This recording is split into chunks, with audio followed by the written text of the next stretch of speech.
Hey guys, welcome back to this Django e-commerce series. My name is John Elder from Codemy.com. And in this video, we're gonna look at updating user passwords. Now, in the last video, we looked at updating user profiles, but that didn't cover passwords. Passwords are a separate thing, they need to be taken care of separately. And luckily, the Django Authentication system has a whole thing in place that deals with passwords. So we can leverage that and it should be pretty simple. And that's what we're gonna look at in this video. So let's head over to our code. I'm using the Sublime Text Editor in the Git Bash terminal as always. And as always, you can find a link to the code in the pinned comment section below, as well as a link to the playlist with all the other videos in this Django e-commerce series. So check that out if you haven't so far. So before we get into this very quickly, a little error from the last video in our update_user.html file in our templates directory here. In the last video, I had this as form as P, and then I was like, maybe we should put it as user_form as P. And I was like, no, let's just do it like this. We had an error halfway through the video, and I off camera changed it back to user_form as P, and it needs to be user_form. So if you don't have this as user_form as P, change it to that. This is the way it should be, because in our view for our update user, let's see, we called this user form, right? So we called it user form here, so it needs to be user form on the other page. Okay, updating our password. So let's head over to our urls.py file, and this is the urls.py file in our store directory, and we need a URL for a password page. So I'm just going to copy this register guy here and pop it in again, and let's call this update_password, and let's call this update_password, and let's call this guy update_password. Another thing I'll mention from the last video, remember, if we head over to our forms.py file, we set the password equal to none. If we change this, if we get rid of this and save this and head back over here and go to our profile page, well, we get an error because of this URL we just created. We haven't built this out yet. So let me just comment out this thing we just created and now head back over here and hit reload. It's got this password field. And when we click this, it says, if you want to change your password, click on this link and it goes to this password page. We don't want to use this password page. You'll see it's got one, that's our user ID.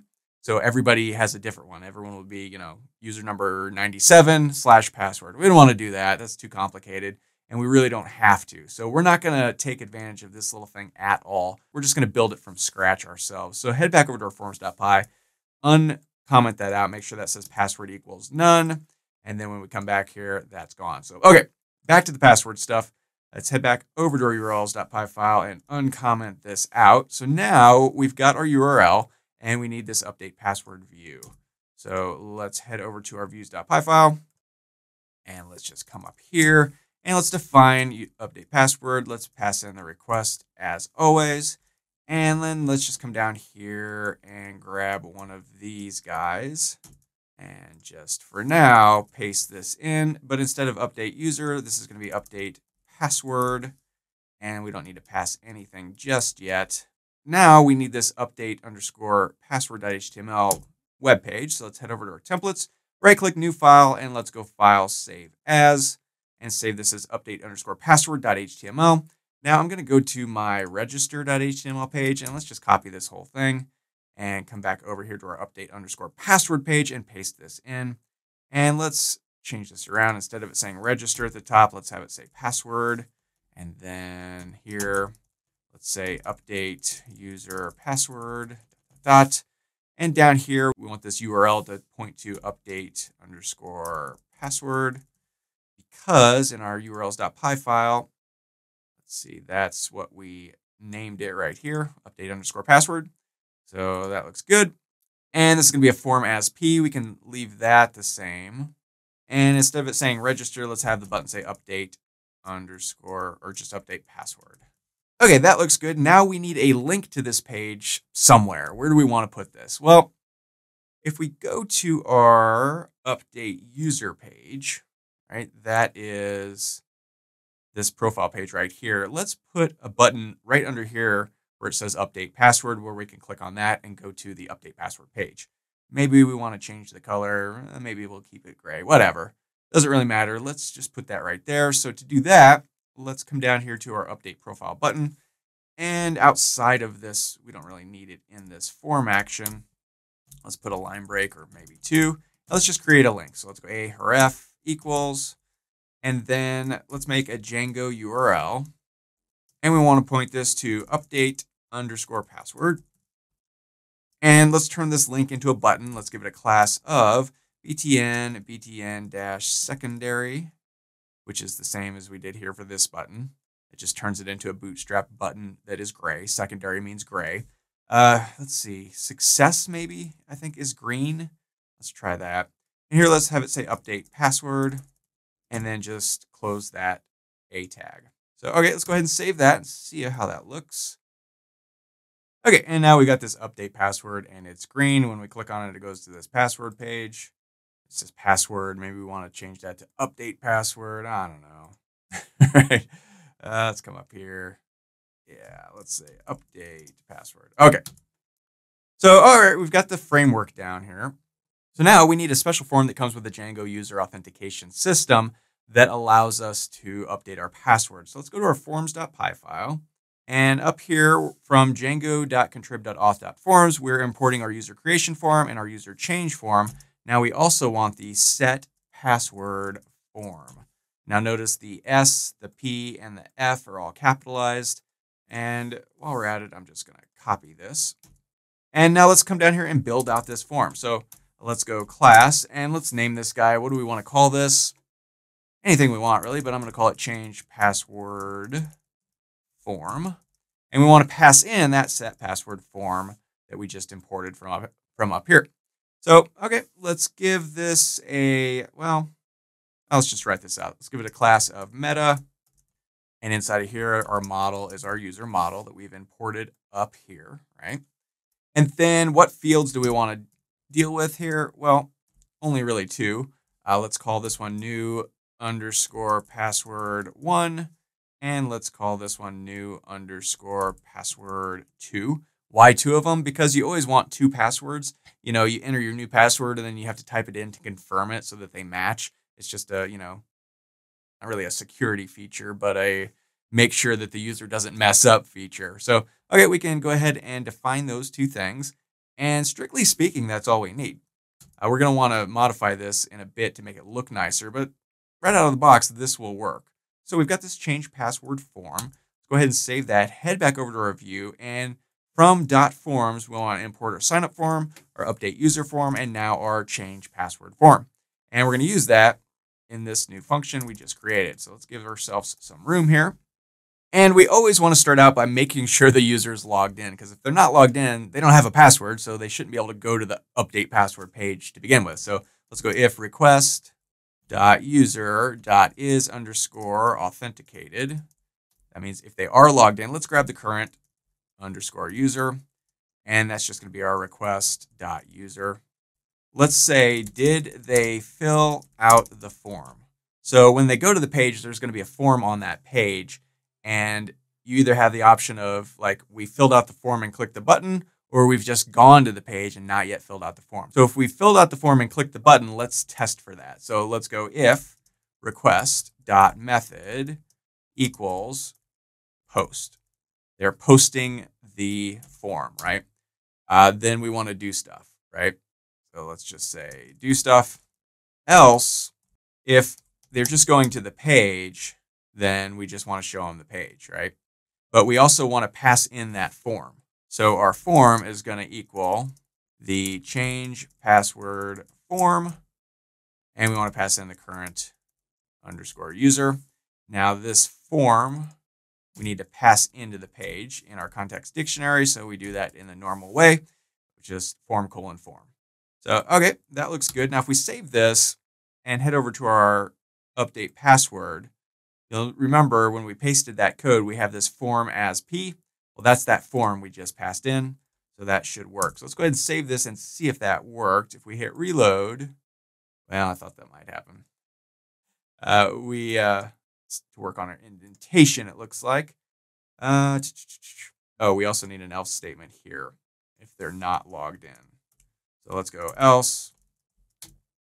And let's grab a quick message. I'm going to come down here and grab this. And let's just paste this in. And let's say, you must be logged in to view that page. Here, we're going to do stuff else that looks good. Okay, go ahead and save this. Try this again. We're still getting something here because we haven't done anything here. Let's go foo equals current underscore user, just to have something here. Or you know what? Let's just pass. That'll work too. Okay, so now when we come back here and hit reload, we've got this form. And okay, this doesn't look great, right? If we go to our profile, we've got this nice bootstrapified form.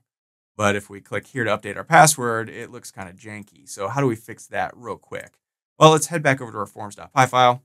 And remember, we sort of bootstrapified everything earlier in other forms by adding all of this code.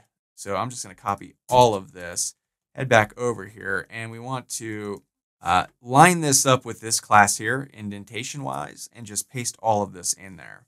This is our change password form, so we need to change the sign-up form there to the change password form. And here, this is the username. We don't need that. And this is new underscore password 1 because that's what we called it here, and new underscore password 2. So we need to add those in here. So boom, boom, boom, boom, boom, boom, boom. Okay, so let's go ahead and save this, head back over here, hit reload. All right, much better. It's all bootstrapified. Looks nice. This stuff looks good. Now we just need to make this thing work. So let's head back over to our reviews.py file, and that's right here.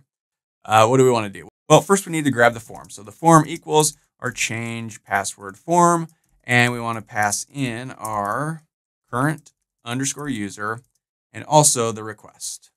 And it's not just a request, it's request.post because they've filled out the form and they've posted it, right? So now we've got that form. Now we need to check and see, is the form valid? So let's go if form.is underscore valid. Then what do we want to do? Well, we want to save it. So let's go form.save. They were trying to change their password. They entered a new password. They clicked the button. The form is valid. Now we save that to the database. And then let's put up a little success message, messages.success. And we want to pass in the request. And what do we want to say? Your password has been updated. Please log in again, ... Because anytime this happens, Django is going to automatically log them out, right? So we could maybe log them in automatically. You know, I'm not really sure if that will work. We can try. Let's try it. See if it works. And let's return redirect to like the home page, right? I don't know if this is going to work or not. Before we do that, though, let's finish this out real quick. We've got if the form is valid. If the form is not valid, we need an else statement. And let's say for error in list of form.errors.values. And this is a lowercase l. I know it kind of looks like a capital L. Sublime does that, drives me nuts. Let's just go messages.error and then pass in the request and whatever the error is. And we'll look at see what that is later on. This will just pass in the Django authentication errors that get thrown. So it's kind of a useful, nice little thing. And it'll pop that up at the top of the screen and let the user know. So let's go ahead and save this. And actually, let's test that first. I'm going to pick a new password called none. And this is not a valid password because it has to be, it can't be too similar. It has to contain at least 8 characters, and it doesn't. And it can't be a commonly used password, and this is. So if we click this, it returned none. Stores of you to update password didn't return HTML. Okay, so we've got something that's gone horribly wrong here. We don't know exactly what it is right offhand, but I suspect it is because I tried to get cute here. So let's get rid of this and let's change this back to the login page so that they can log in. So once they change their thing, it says, hey, your password's been changed. Please log in again. It redirects them to the login page, which I think that's the login page. Let's look at our urls.py file. Yeah, login. Let's give this another try. Head back over here. And here's those errors popping up when we hit back. This is that error stuff. So this stuff right here we just did for error in list. This is what will happen, right? It will pop up this little thing that says, hey, your password's too short, blah, blah, blah, and you're good to go. Let's try this again with none. See if it happens right here. No, we're still getting an error. What is going on here? All right, let's try it the right way. Let me change our password to something else. Hey, your password has been updated. Please log in again. Okay, that seems to have worked. We can update our password. I'm going to say ASA. Update password. VStores.update didn't return an HTTP. Oh, probably because let's return redirect to our update underscore password. Maybe that'll fix it. So let's try this again. ASA, update password. The password is too short. It must contain at least 8 characters. Okay, so that seems to work. Let's change this to some other password. Let's update. Okay, they didn't match. That's good. Password has been updated. Please log in again. We're at our login page. All right, that seems to have worked. Go back here. I'm going to change it back to what it was before so I don't forget. Okay, so that seems to be working. But now let's come back here and let's try and get cute with this again and see if that worked. All right, so let's log in and go to our profile and try to update again. Please log in again. Goes back to our login page. Oh, but we are logged in. So, okay, that did work. So, I like that better. Let's do that. So instead of passing this to our login page, maybe we want to pass this to what? Our update user page. And we'll log in and we'll change our password to your website has been, or your password has been updated. Okay, I like this better. And we don't have to actually log in again. But if you want your users to log in again, that's what you would do. So, okay, update password. Let's change this again. Password has been updated. We've been changed back to our update user update profile. We've been sent back to our update profile. Okay, let's log out. Let me try to log in with the new password. Yep, that worked. Let me then now change it back again. Password's been updated. We're really going to have to fix this gap here eventually. I just haven't gotten around to it. It's just probably a CSS thing, but we'll get to it later. Okay, so that seems to work. So we could still go to our home page. We can go to our profile page. We can update our password. What do you think about this green button? I'm not sure I'm thrilled about this greenness of this. Let's go to our update user. And instead of having this BTN success, I'm going to change this back to secondary. I don't know. I like to keep it all the same color because I am bad at design, right? But there we go. Update password. And that seems to be working. A little bit rocky. A couple of errors here and there. I'm just off my game today. But we got it sorted out and pretty simple. The nice thing about Django and the Django authentication system is that it really handles a lot of this stuff like logging in, logging out, registering, updating your registration, updating your password, doing it all for you behind the scenes. So we don't have to write thousands of lines of code ourselves. We could just, like we did here, 10 minutes, bang, bang, boom, it works. And that's all there is to it. So that's all for this video. If you liked it, be sure to smash the like button below, subscribe to the channel, give me a thumbs up for the YouTube algorithm, and check out Codemy.com where you can use coupon code YouTube50 to get 50% off lifetime membership. So that's access to all my courses, over 60 courses, thousands of videos, and the PDFs of all my best-selling coding books. Join over 190,000 students learning to code just like you. My name is John Elder from Codemy.com, and I'll see you in the next video.